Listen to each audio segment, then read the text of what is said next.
here to talk to Naomi Duguid, who is a traveler, a writer, a photographer, and she has written 8 cookbooks.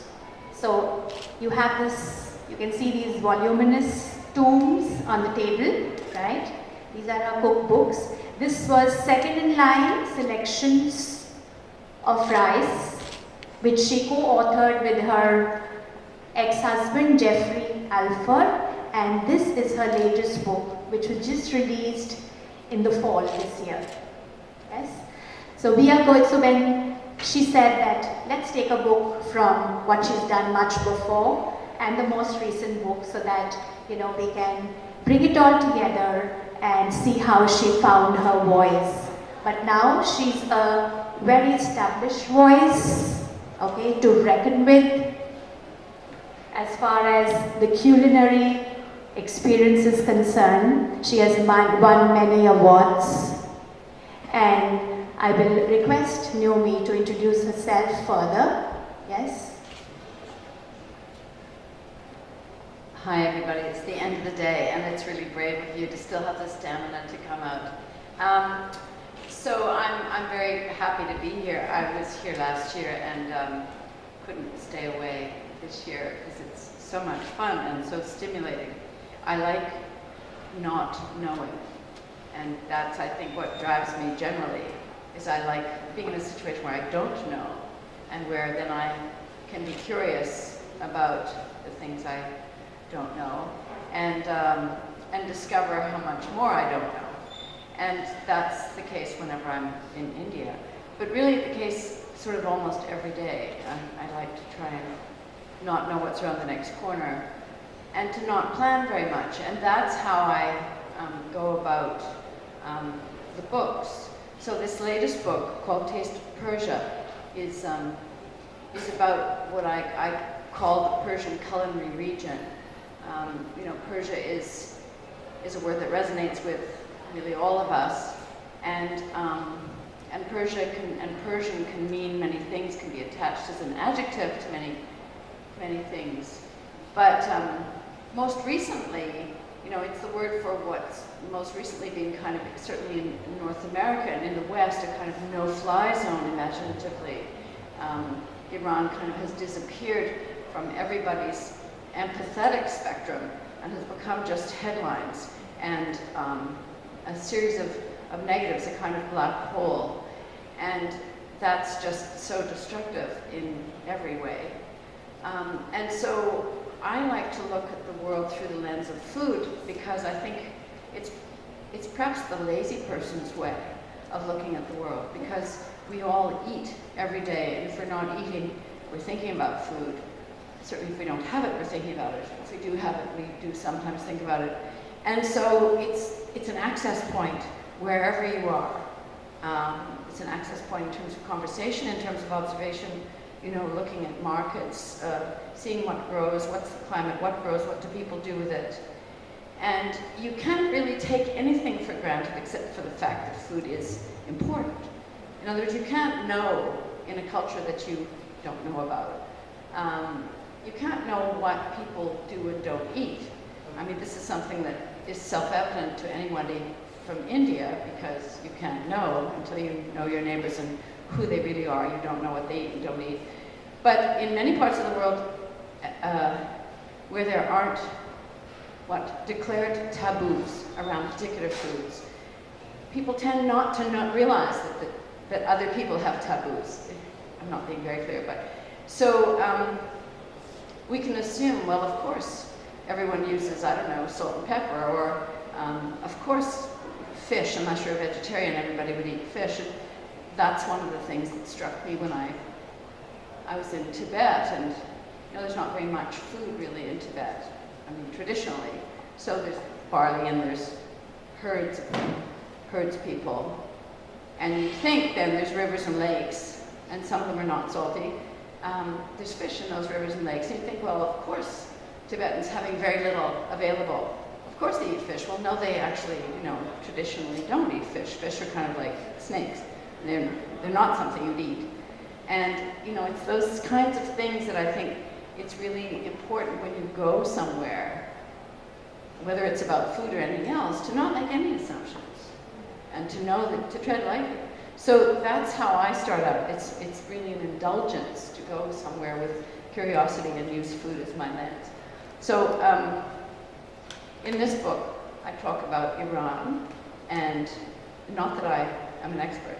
I talk about it as an outsider, trying to contextualize food there with food in the neighboring countries. So the Caucasus countries, Armenia, Georgia, and Azerbaijan, and then the Kurdish part of Iraq. So Iraqi Kurdistan, which has been really semi-autonomous, autonomous since the first Gulf War, so we're now at 25 years, almost. And they, in Iran, live Kurds, people of Georgian ancestry, Armenians, and Azeris. In fact, there are more Azeris in Iran than there are in Azerbaijan. So it really is kind of coherent. It's another of those reminders that borders don't reflect populations and don't reflect ethnicities and cultures. But that those borders have been quite ironclad in lots of ways in our imaginations, and actually, because the border between Caucasus and the West was the border between the USSR and the West for so long. It was a fortified border. It's been unfortified, well, roughly speaking, for 25 years. But we still don't actually penetrate it in our imaginations much. People on the other side of it do. They're very aware and would like to sort of be connected to the West, and are much more. And certainly Georgians and Armenians especially have been very cosmopolitan and Europe aware. They're not very aware of Persia, Iran culturally these days. They were once conquered by the Persians. I mean, the Persians have been in charge of the whole region intermittently for over 2,000 years. But on the other hand, Iran, which was in the Western sphere and with whom everybody had trade, has been then a pariah. And so that line, the boundary's gone up, and we've just limited it to labels. So it's very interesting, because the consequence is that although it is actually a coherent culinary region to me, people within the region don't think of themselves, of course, as a unit at all. I mean, I think of it like the Mediterranean as a culinary region, distinctive local cuisines within a larger sphere, right? They're cousins. So, you know, it's pretty interesting, and so what's interesting is that people in Georgia, for example, have never, I met food people once. We had an event, and we made Persian food, and none of them had ever eaten Persian food. I mean, they live a stone's throw from Iran. You know, Persians travel, Iranians travel to Georgia, but Georgians just, their orientation is west, and they haven't at all, you know, that just wasn't known to them at all, even people who were curious about food and food people. So it was a reminder that, you know, we live at different levels of awareness and in different periods. You know, different things are true. So I bring an outsider's eye to the whole thing. All right. So when I met her yesterday, and she gave me these two books, and you know, I've been with these two books the whole night and today in the morning. And then I realized, oh my, they are not cookbooks, you know, because these are books of anthropology.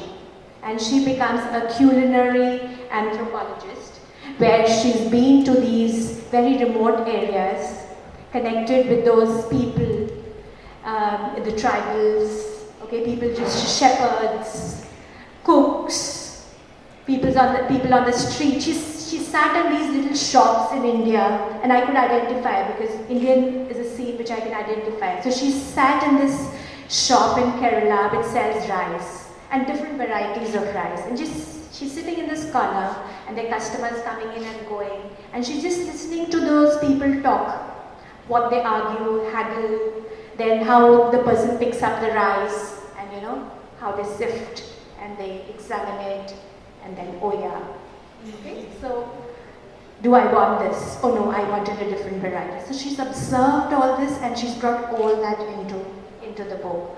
So I felt that she's, brought this new idiom into a cookbook, where she's kind of striking a parallel narrative with cultures and communities which are so far-flung. And so when we read about them, you're so drawn near to all these the food habits, the inhabitants, their culture, the rituals of having food, the ceremonies of having food, and so on, yes.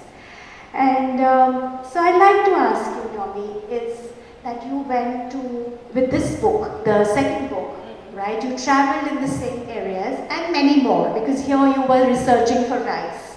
So you were all over Asia, different parts of Asia, and you went to the places that you name now, yes? Azerbaijan, you were there, yes, Armenia, yes, you were there. And now you went there just a couple of years back again, to, just maybe last year. Yes. So what is the difference? That was the Soviet era. Oh. So did you find a difference, and or maybe like there's been more hybridization in their food cultures over a period of time? That's about 20-25 years. It's a really good question. I think I was surprised. Georgia is the one that I really I was in '89, so it was still Soviet. I took the train from Moscow, a privilege that isn't available now because of the Abkhazian War and various other things, general relationships between Russia and Georgia. And Georgia then, yes, it was the Soviet era. Gorbachev was on the television every night saying "Glasnost, Perestroika," and between then and when I went back to Georgia was 24 years, and in between the Georgians had had several wars. They'd had disruption and revolution in the streets, and I guess one of the things I was struck by was how the same people felt.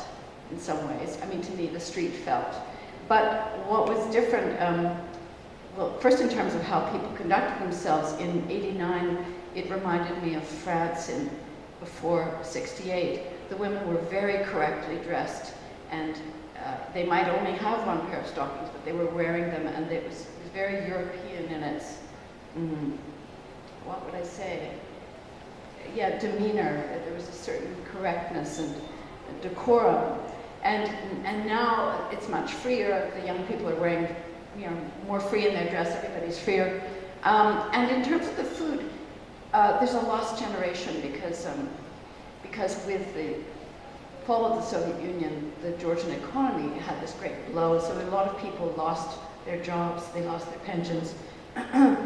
The people who are aged, I don't know, about 45 and older, lost position at a point when they were expected to have a position, maybe now 50, over 50, they lost their pensions. And they're sort of driving taxis and disaffected.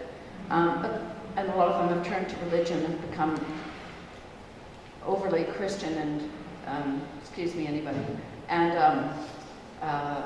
narrow, and really prejudiced, actually, not open-minded, nationalistic in a narrow way.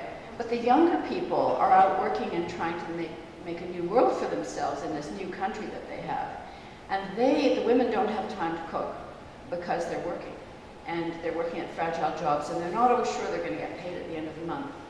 And so what happens is the grandmothers are cooking, not necessarily in the house, but they're bringing food. They're helping their daughters and daughters-in-law.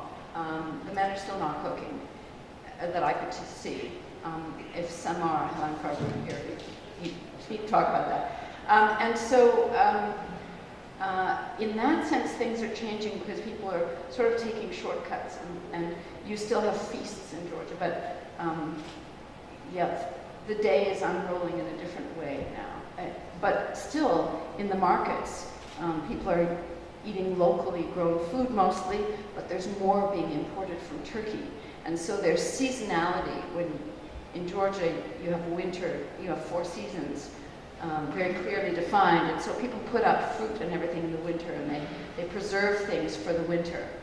And they still do that, but there's less pressure to do that because the Turkish produce comes in earlier and lasts still later, so they're not as trapped and forced by seasonality And so it's shifting some of those perceptions. And my friends were, the crowd I've come to know in Tbilisi is largely women in their 30s, in their late 30s. And they all say, we're the bridge generation, and after us, it's up to us to hold on to the knowledge of our mothers and grandmothers, because unless we sort of document it and pay attention, it will be gone because we don't know it, and we're not doing the things that our mothers and grandmothers did. We don't have the time, we can't.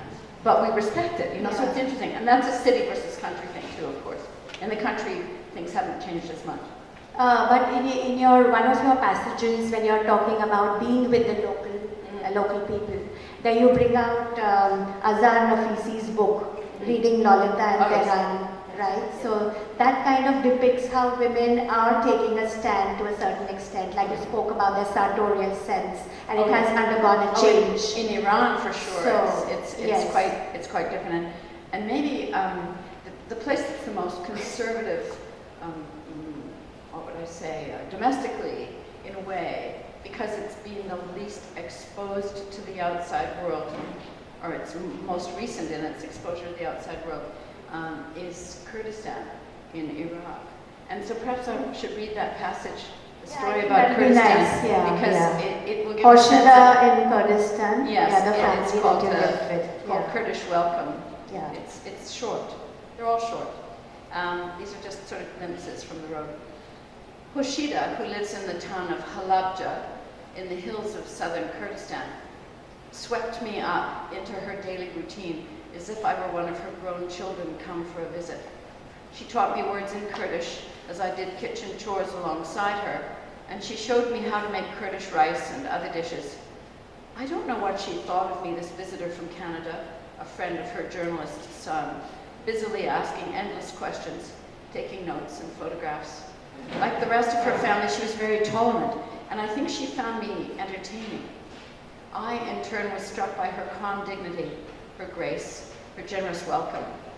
In the days that I stayed with her, I explored the town, went driving out into the green hills with 3 of her sons, learned to make nanitiri, which is a flatbread, from her oldest daughter, Dila, and sat around for hours with various members of her large family and frequent visitors on the thickly carpeted floor, listening to them speaking Kurdish and picking up a word here and there while sipping glass after glass of sweet black tea. With no internet, the pace of life was different, more deliberate and unhurried, with lots of conversation. Apart from prostrating herself to pray, Hoshida is constantly getting up and down, for everything in the household takes place on the carpeted floor, eating, sleeping, praying, and sitting around. A sheet of plastic is laid out on the carpet for a dining table, and onto it go bowls and plates and stacks of flatbread, as well as the cooked dishes. And at night, sleeping pads and blankets come out of an alcove and are unfolded and laid on the floor. The men sleep in one room, and the women and children in another. When I left Halabja to travel to the city of Suleimania, there was no chance I could stay in a hotel there. I had to stay with Hoshida's son Yusuf and his wife. Everything depends on family and family connection in Kurdistan. Once you belong, the family is committed to you, and you have an obligation to them as well, to work within their codes of behavior. And so, when I was in Suleimania, I ran into a problem. I was invited to lunch by a Kurdish couple that Yusuf and I had met one day at a bakery. But Yusuf told me I couldn't possibly go to their place at noontime, for he'd be at work then. I could only go for the evening meal when he'd be able to come with me. To explain why, he said, "We don't know them," which meant they aren't family. And so, as the man of the household, he had to accompany me. His protectiveness was a totally new and touching experience for me. But it was also a little confining, a taste of how tradition and modernity must collide every day in Kurdistan. Another evening in Suleimania, I was taken out to dinner by a close friend and confidant of the family, a successful lawyer named Hilal, who is also from Halabja. We ate Italian food, breaking my rule about not eating anything but local dishes when I travel, at a newly opened restaurant. We drank imported red wine, a special pleasure for me after many days with no wine. But Hilal was a little concerned. He told me that Yusuf would disapprove of his drinking and of mine, and that I mustn't tell him. As it turned out, Yusuf never asked me where we'd gone for supper. Perhaps he thought it was better not to know. So very sensitively, she brings out the gender equations, the taboos, and what is acceptable and not. Just by staying by that family and what she experienced. So now I'd just like to talk about the book, the second book, Selections of Rice, and which is more or less similar in the sense that she begins with, different kinds of rice, and the rice can be from white to off-white, to beige, to pink, to red, to brown, and then red. And then it goes on to a dark purple and a black rice. So we are introduced to these rice forms from different parts of the world, which were, of course, they all started from Asia and Southeast Asia, but now they are grown all over. Okay. So when she is establishing those panel narratives, it's how rice traveled in the Iberian Peninsula. The Arabs took it to Spain, and from Spain then you talk of fields in Milan, in Italy, right? And she ends the book, so she begins with different kinds of rice, how to store it, how to source it, how to cook it, and then she ends the book with a glossary, a wide bibliography, and mail order sources. How can you order your rice? So she's got these definitely very beautiful rice varieties from India. You'll name them? The rice varieties from India, and they sound so beautiful because one she's calling bashful, which is pink. Yeah, and Rosmata. And Rosmata and Basmati. Govindavog. Yes, and Govindavog, which is in Calcutta. And if she were to read a passage from her sites in India and the way it is done in India, of how the South Indians make bowls with food and the North Indians eat rice so that the rice should not travel beyond the tips of their fingers. You know that disdain. You know that disdain that the North Indians have for the way the South Indians eat and the way the South Indians view the North Indians is why are they so prissy? I mean, it's such an interesting... It's such an interesting divide, right? So she brings in all these nuances of eating food and eating habits, and so she begins with these different kinds of rice, and then she goes the Chinese way, the Japanese way, the Thai way, the Indian way, the Central Asian and Persian ways, the Mediterranean way, the Sinhalese way, and the North American way. And there's no mention of Brazil, sorry. Yeah. So rice, which is, in all these places with different names and varieties. So she begins the Chinese way by saying that the Chinese have the most elaborate ways of making food, and their ingredients tend to be obscure and rare at times. And when she goes on to the Thai, it's the opposite. They like to improvise and they scorn rigidity. That's interesting that's what you took out of it. That's really interesting. Because there's such a contrast, between the two. Yeah. I think that, it's really interesting. I'd like to move away from the book so much as thinking about food generally. There are times when food and places and cultures where food is very codified. It must be this way or it's not correct, right? And it's like the mother-in-law making judgments about how well you make your chapati, or the mother-in-law sitting on your shoulder.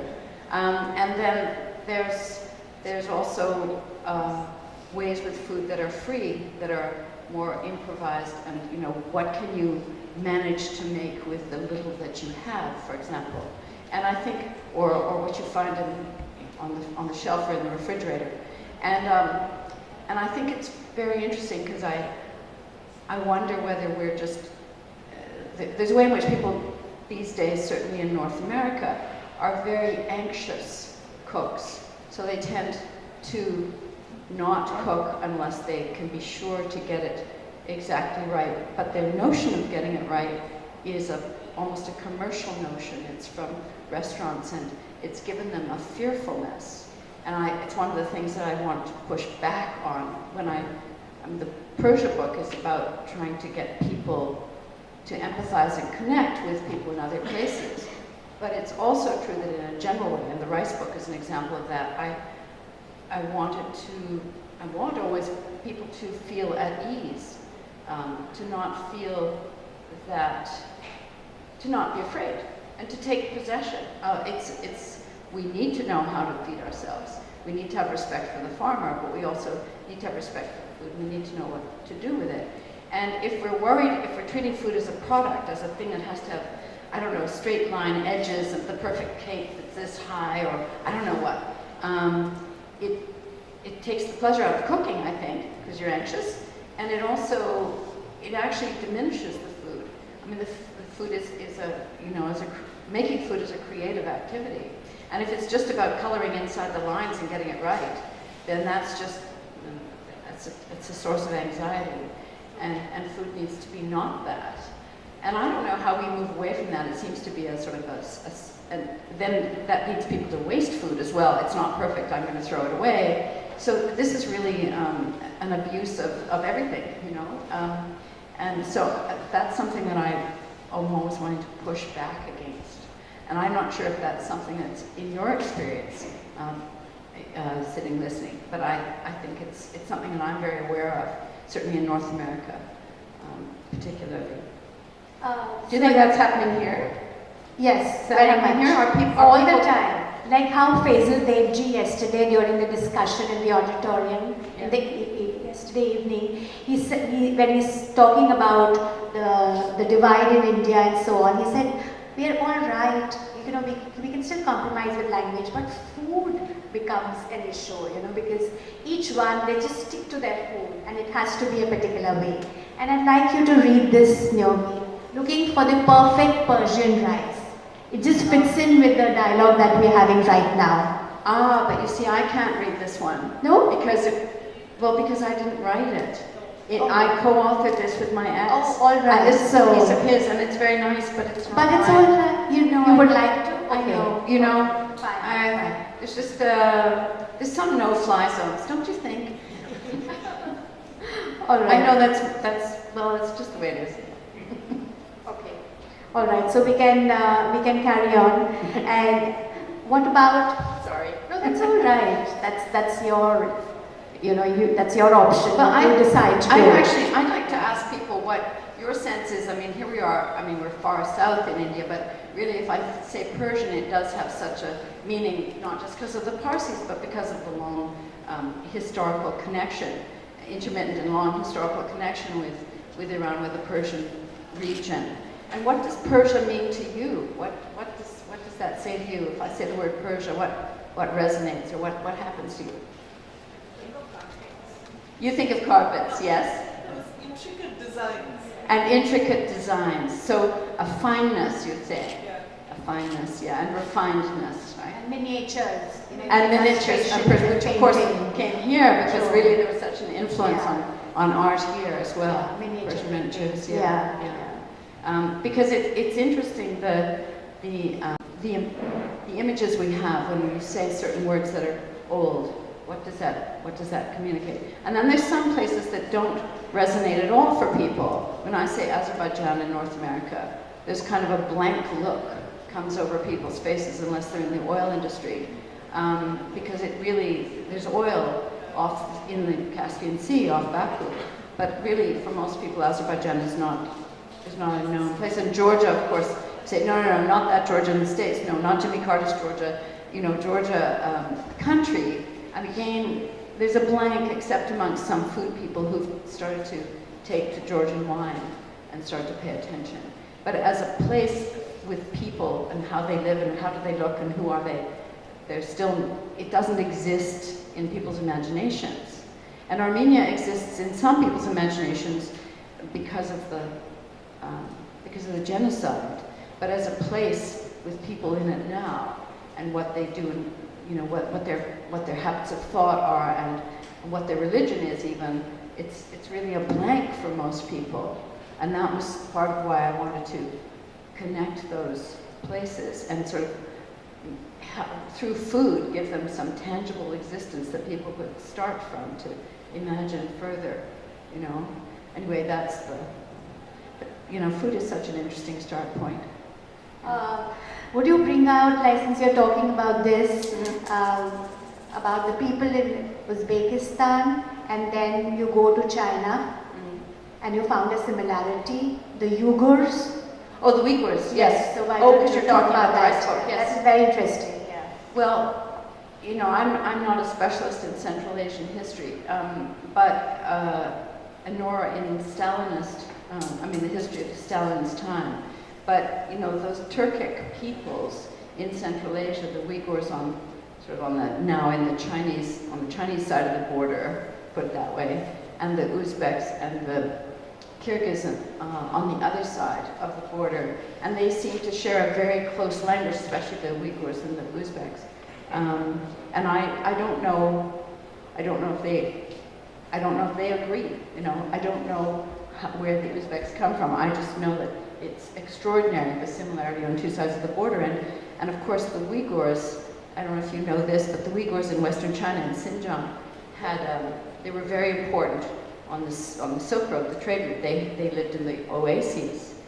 And I've read, I'm not a scholar of this, that when the Mongols came west and started to tax and collect, you know, started to control territory, they needed to have a way of writing down what they, you know, their records. They need to keep accounts and so on. And so the Uyghurs were the scribes, and so the Uyghur alphabet was used to write the Mongol language. And it still is. But the Uyghurs, meantime, lost their alphabet. I mean, abandoned it, lost it, I don't know, started to use Arabic script. And then when the Chinese were friends with the Russians, they switched to a Russian script, Cyrillic. So you write in the other direction. And then when the Chinese fell out with the Russians, they started to write in Pinyin, the sort of Western alphabet, you know. And that's where they are now, except that, of course, there's a Uyghur nationalist movement, and so there's a pressure there wanting to use Arabic script again. Meantime, the Mongols are still using an alphabet that was originally Uyghur. It's sort of an extraordinary thing. So I think of language, I have tended to think of language and script as, you know, fairly fixed, but of course it's not. And it's just like Persian is now written in Arabic script, and it was written in Pahlavi. And in India, your scripts have changed, I think. There's been an evolution of alphabets, right? And across fertilization sometimes. This is something that, you know, those of us in the sort of blind and deaf English-speaking world don't really know very much about. You know, we don't have that intimacy with multiple languages and alphabets. We're very ignorant and very inflexible, as you've probably noticed. Okay, would you talk a little more about Mediterranean cooking, or maybe you'd like to give out a recipe? Mediterranean cooking? Yeah. Oh, that's interesting. So why are you interested in Mediterranean cooking? Because I found that so interesting because of the overlap of cultures and how cultures migrated and got hybridized, right? And this Mediterranean, so you have Spain and you have Italy on that side, Greece, and this side you have Africa, Egypt, and how this whole amalgamation took place. Well, right? you know, I think that it's like anywhere. There's layers of history, right? And again, I'm not very knowledgeable. You know, the Greeks, the Romans, the Arab invasion across North Africa, which carried Persian culture. The Arabs conquered Persia first, and basically they carried their version of Persian culture across North Africa. You still see remnants of it in the cuisine in Morocco, for example, where people use tart fruits with meats and so on, just as you do still in Persia, as you do in Georgia and Armenia. And then came through into Spain, and that's rice in Spain. It's if you think about, you know, rice for Europeans was originally a medicine, because it was so, well, anything, it starts out something that's rare, is for rulers, rich people, you know, and is sort of viewed as medicinal or a good thing, especially good thing. And then gradually it sort of seeps down to the rest of us, right? Sugar, you know, or any of those things. I mean, there's a, not sugar so much, but there's a, it starts at the top and then works down. And so rice now, you know, in Europe, people know what it is, but for a long time, it was an exotic that came from India, basically. Or, I don't know where Europe, anyway, it was brought, and then the Arabs brought it across from Persia. So, so these things keep changing, you know. Tomatoes are viewed as poisonous. Well, at some level they are when they came to Europe. And, I don't know when the tomato came to India and became adopted. Yeah, well, with the Portuguese, but how long did it take for it to be taken on? The potato, for example, was viewed with great suspicion in Europe for a very long time. And alu, I don't know when it became adopted here. It's a really interesting question, because something can be like the fish in Tibet, can be edible, but we can refuse it. And we exercise our right to refuse it. We can be afraid of it. And something then, because it's other, it might be poisonous, or I don't know, it's associated with some taboo, and then perhaps then we take it on later. But that's not the case with tomato, potato, chilies. You know, they came from outside, yes, but they're so much part of the Indian cuisine. Exactly. You can't cook without them. Now. Exactly. And there are potatoes in everything, and chilies in everything. Yeah, I remember being in a taxi in Delhi coming in from the airport, you know, with the air at sort of midnight, that thick, dense pollution, you know, with the headlights beaming into it, into that dense fog of the air in Delhi. This has been 20 years ago, because the trucks and buses were at night, the trucks were at night. And the taxi driver, I was with my ex and my kids, and why are you here? Oh, because we're interested in food and we're working on a cookbook. And oh, he said, well, you should know that the king of vegetables is the potato. It's the, you know, and he waxed on about the potato. It was great. It was a great taxi conversation for about 15 minutes. You know. Okay, all right. So I've been reading your blog. You know, I've been reading your blog too. Yes, which I've let fall for a while. For some time now, yeah, you haven't entered there. But anyway, there was one story which I liked and appreciated very much. Is about when you were traveling for your latest book, and you talk about the hospitality of, you know, like those people who came and they, 3 lambs, the 3 lambs that they had marinated with just with salt. That's it. And they shared with you, and there was another person. So would you talk about that? Oh, I was in Azerbaijan, and I was walking outside a village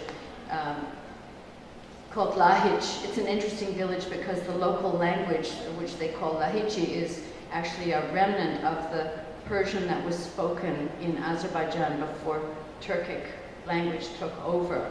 So there in that village, they speak this Iranic language, this Persian language, and then Azeri is their second language. Anyway, I was staying there in a homestay, and you can stay in homestays very cheaply, and it's really nice. And you meet people, and you can, if you're me, you hang around the kitchen.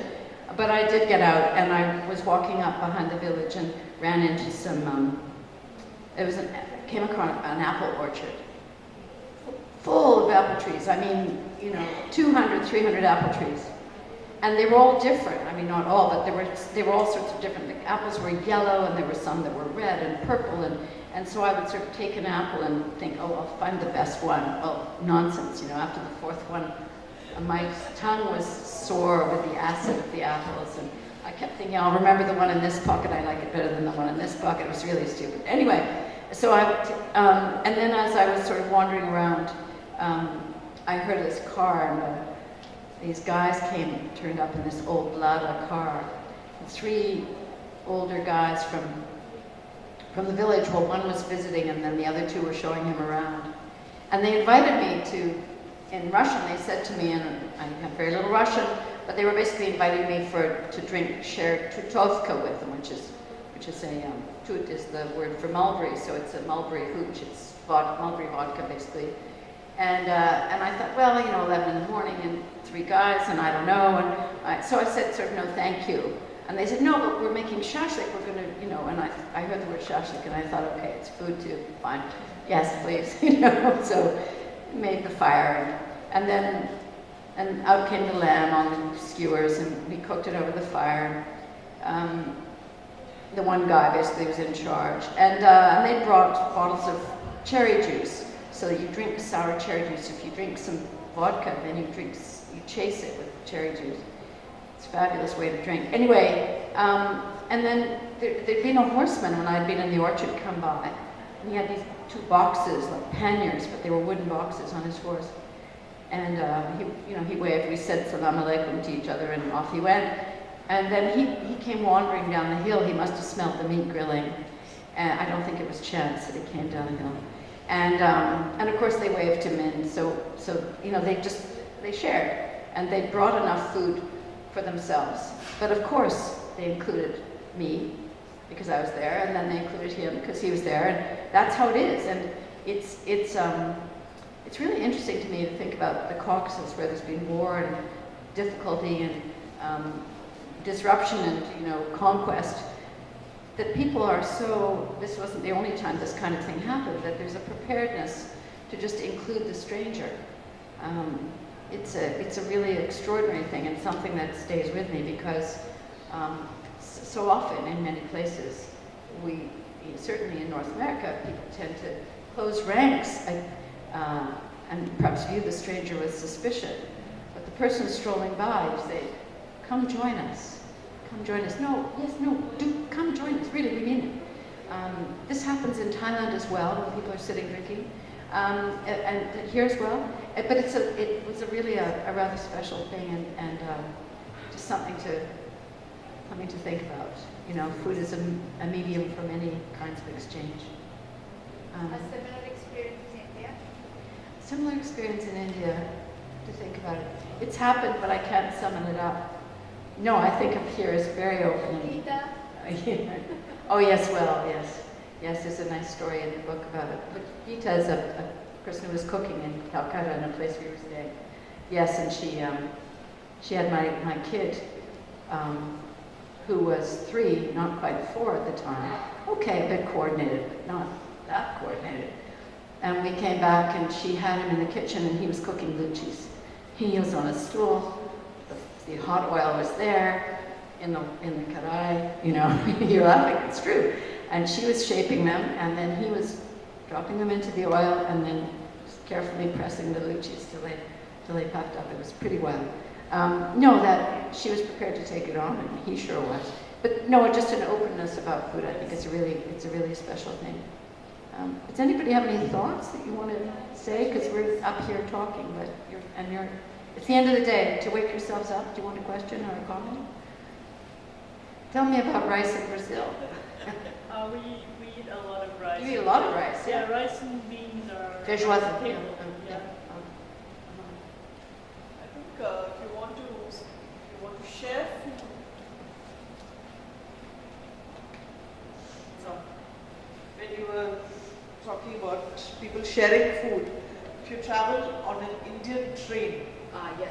and there's a Gujarati family or a Rajasthani family, they bring enough food to feed half the train, and they definitely share it. So that's an experience you should go through. I've had that, the train experience, yes. And that's when you're traveling right from North India to South India. Yes, there's absolutely and those. it changes, the cuisine changes all along the way. But that's really wonderful. Yeah. Now it doesn't. Now they have a staple. Now you eat IRCTC food. Yeah. No, but when the train stops at the station and the platforms. They've all stopped it. You've not traveled in train lately. Yeah. This is a discussion. The trains don't stop long enough to buy any kind of food, and so you're stuck with. They've standardized. Oh, they standardize food on the platform. Standardize the food. Oh, So that's it's really. done by an agency or outsourced. That's- capable. That's a tragedy. Yeah, Yes. it's a tragedy. It is. Absolute So then you just have to run into that Gujarati family and hope they're That's traveling all the way yeah, that's so to sad. Chennai with you or In whatever. fact, I had an experience. I traveled from Goa to Ahmedabad. There was no food. I was without She food traveled for from- 24 hours. She Oh my traveled God. from Goa to Ahmedabad and there was no food No for 24 chai. hours, no No chai, chai. nothing Oh on the my train. God. Oh, well, that's That's really so pitiable, yeah. Because like a train, we traveled a lot by train when we were children, and that used to be the excitement of going by train, of traveling, of being able to eat different kinds of things at every Every station. station had a favorite. Yes. So Yeah. ethnic to that particular place. So the message is basically is pack your own food, but pack enough for the compartment so that you can go on the train, which is what it happened to me certainly in Iran. And yes, absolutely, it's always a sharing. A train compartment's a magical place. Can also be a horror show, but it mostly is a magical place. Yeah. Naomi, would you like to share a recipe with the audience? Well, here's a simple thing. All Here's right. a very simple thing. What's the word for kidney bean in Hindi? The Rajma. Rajma, yes. Rajma. So if you cook your rajma, and you have about 4 cups, a little bit wet, after it's cooked. This makes it a quantity, but it's worth making in a quantity. Now, are walnuts available here? Are they hugely expensive or just, no, not bad. Okay. That's all right, yeah. So here we go. So you have your nice fresh walnuts, not rancid. You've tasted them to make sure that you're not wasting your rajma on bad walnuts. And you've cooked the rajma. So 4 cups of cooked rajma with a bit wet, 2 cups of walnuts in some kind of processor to turn them into a paste with some garlic cloves, I'd say too, but fresh ones, not too dried out, not too bitter, not too harsh, 2 or 3, and some chopped fresh, anything you want, mint or dill if you had it, or coriander, anything like that, as much as you want, and some oil. And I think they use sunflower oil all through that region, all through Iran, Armenia. This is an Armenian recipe. But you could use olive oil if you had it. You could use, or you could use gingerly oil. That would be. I wouldn't. If you use mustard oil, you're going to transform it. Then you've turned it into an Indian Armenian recipe, which is very fine.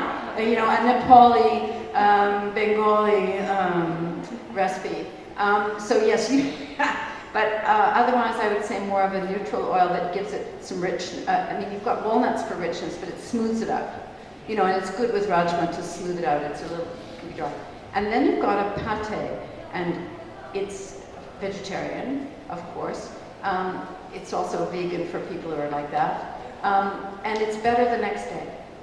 So refrigerate it, but the flavors go on. So that's one of the simplest recipes I know, and just the most useful thing. And 3 days later, if it's refrigerated, it's still fabulous. It's a great thing if you have a party, because you make it ahead. You don't think about it. Out it goes. And it's kind of a pale, sort of pink mauve color, because of the rajma mixed with the walnuts, right? It's very, very nice. You have to process it till it's smooth. Okay? There you go. How's that? Yeah. And salt, of course, salt. So any other questions? You have a query, anybody? Thank you for your What about patience. dolmas? Dome as well. I was very intrigued by dolmas in that book actually. Yeah, and they look so exquisite in the pictures. They're so easy, really. Really. They're like dumplings, right? Yeah, they're like dumplings. They're vegetable containers with stuff inside, usually meat, but not.